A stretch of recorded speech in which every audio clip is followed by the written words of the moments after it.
All right, Michael, let's take a look at the top of the draft with the Jacksonville Jaguars, and we'll go down, we'll play out this entire top 10 and see what the potential scenarios could be for each of these teams here. Jacksonville right now, they have the unfortunate situation of having the number one pick in a draft where nobody really wants to have the number one pick. There's not that top tier prospect. But over the weekend and recently, as of Monday morning, we've seen a shift in the betting market towards Trayvon Walker now becoming the new favorite at our show sponsor, DraftKings. Right now, Walker minus 150 to be the first overall pick. Hutchinson, the underdog for the first time in a while. Is that kind of in line with what you've been hearing when you talk to folks? Is it now Walker that's emerged as the clear favorite to be the number one overall pick? I mean, everybody will deny this after the draft, right? But for what I keep hearing is there is some way a sense of a division within the ranks. Not a hostile division, just a difference of opinion. Mm-hmm. I think Tony Khan, the son, and maybe Shah Khan, the owner, they see Hutchinson as a safe pick. And Trent Baalke, who's done this for a long time, sees the other kid, Walker, as the guy that can reach the highest ceiling. And so for that, I think what happens here is it goes back and forth, and they continue to go. Now, could they take an offensive lineman? Is that in the mix? Perhaps.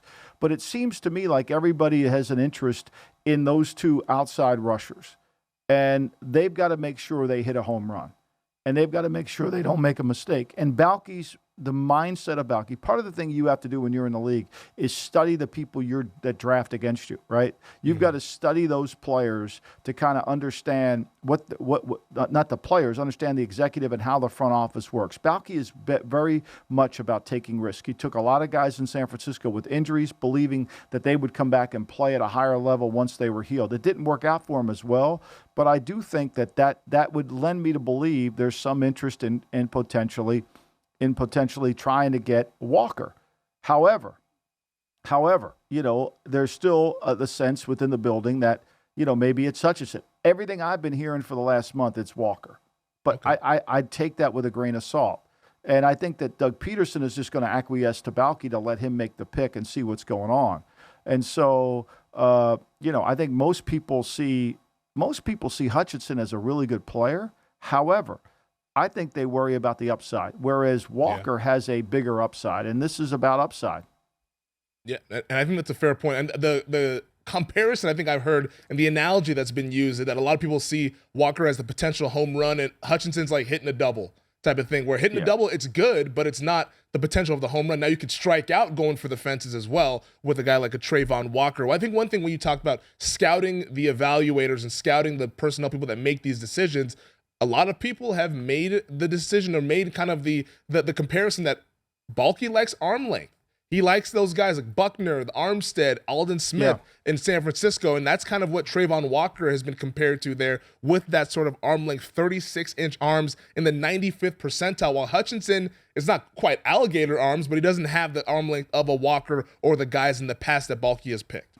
Well, I think there's certainly – everybody wants arm length. I mean, when you run a one-gap scheme, and arm length is really important. Why is that? Because when the defense gets stretched and the gaps get wider horizontally, you want somebody who has long arms who can grab and potentially slow down a back. It's a little bit, to me, I always equate it to Syracuse's 2-3 zone. When Syracuse is long and athletic at the top of their zone, they look like they're playing a 3-3 zone.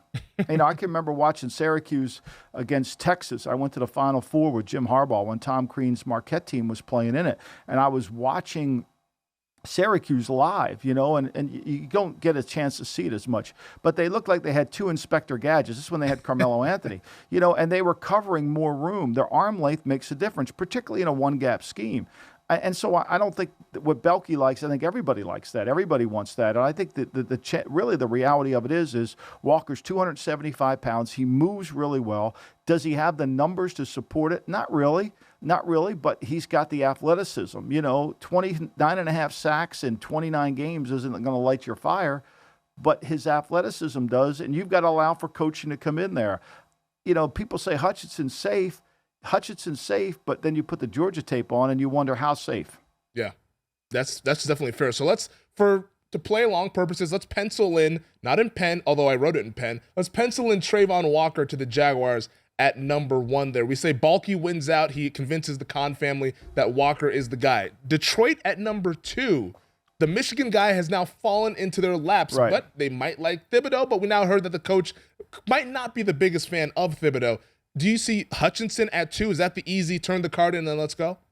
Well, I think you got Brad Holmes running the draft. Brad Holmes has been a college scouting director. I mean, I think Campbell's going to have some influence. I mean, one thing about when you hire a guy who's always been a college scout, does he have the real understanding and the knowledge of what's playing in the league and how the league is playing?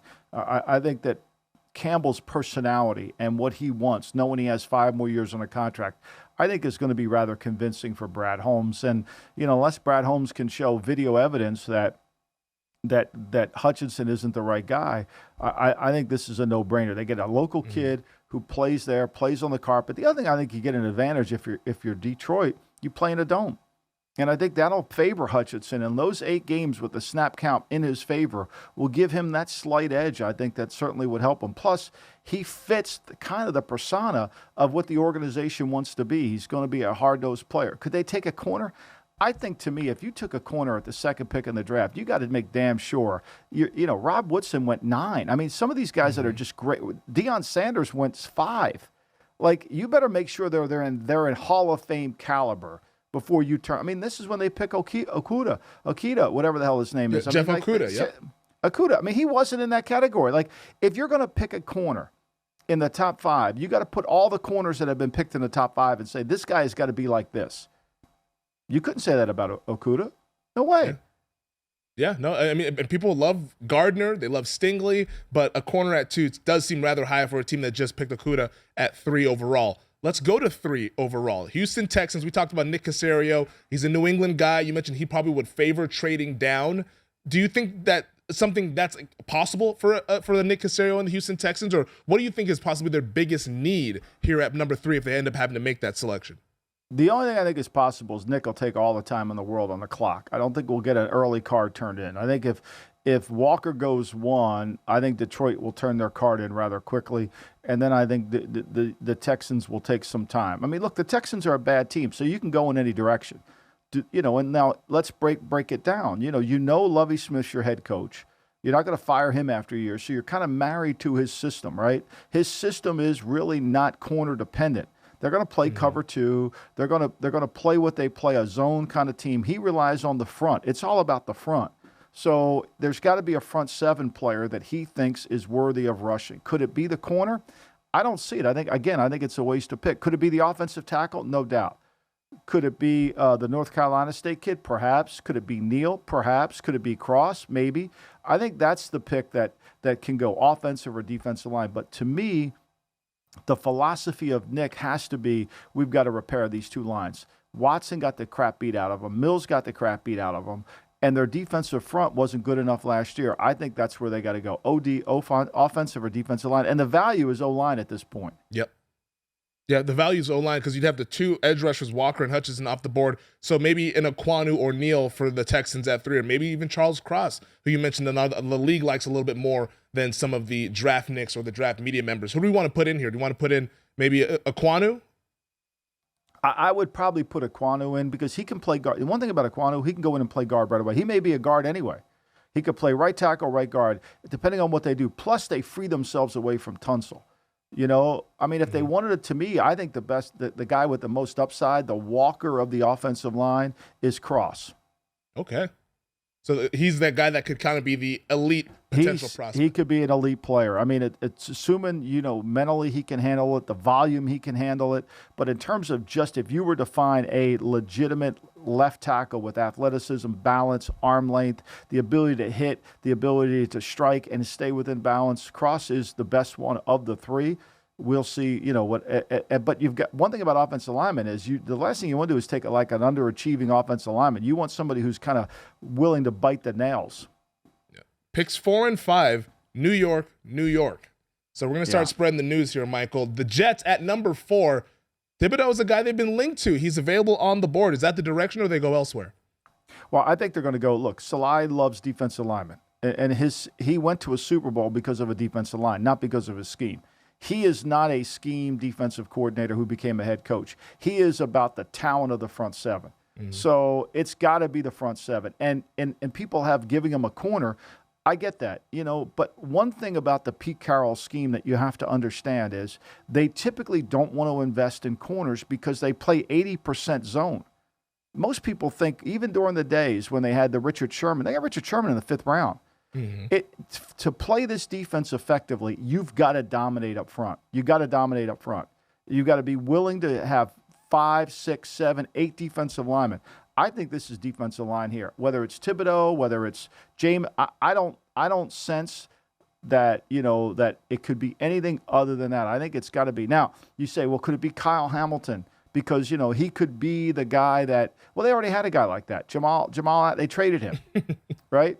So I don't see it being that. I think it'll be. I think it has to be a defensive rusher to help his defensive front. I'm going to pencil in Thibodeau there for the Jets at number 4. The Giants at 5. Feels like both sides of the trenches, too, could be in play here. I think that's the case. I think the Giants have to take the best tackle available. They got to fix their offensive line. Like, I see some people having them taking Kyle Hamilton. Like, I don't see how you can say Kyle Hamilton's the guy. I talked to a team yesterday that's worried that Hamilton's going to make it to them at down in the lower, in the teens, or they're going to make it to 20, where's he going? And so what do you do with that? He's big, he's fast, but can he cover man-to-man? Not really. Is he going to attack? I mean, we see Jamal Adams. This doesn't work. Once teams designate the safety as a rusher and they give him to the offensive line saying, okay, we're going to count Adams as a down guy, every protection, all of a sudden his effectiveness as a blitzer has gone away. And he can't play in the middle part of the field. That's got it. To me, the Giants have to be. Now, where the Giants have to be careful is if they want to go corner, they know that the Panthers could move down and they could trade away that corner pick. And then where would the Panthers go to get the guy they want? I don't think if the Panthers traded down, it wouldn't be because they want to go pick a quarterback. It would be because they would pick a different offensive lineman and get some more value. So I think that's the case. I think it's a defensive lineman here. So you think defensive lineman for the New York Giants? I think it's either O-line or D-line. To me, if I'm the Giants, I would take Cross here. Okay, let's put in Cross then, because I know Cross is a guy that a lot of people have linked the Giants to him, saying that they've worked him out at right tackle there. So it's not even to replace Andrew Thomas at left tackle. They could kind of get those bookend guys to help protect Daniel Jones. So let's put in Cross at 5 for the Giants. So now we have Cross and Ekwonu gone at picks 3 and 5. Panthers' offensive line has been a position that they've looked at. A guy like Evan Neal sitting right there at 6. Yeah, I think whether it's Evan Neal, whether it's Cross, whether it's Ekwonu, I think they're going to pick one of those guys, right? So, and if not, what is the best rusher left? Is it Thibodeau? Do they love Thibodeau? Maybe they do. They get him. Like, I would never rule that out. Like, I think if Matt Rule is doing what he does, is he keep rebuilding the areas that you need to rebuild. You can't force it, right?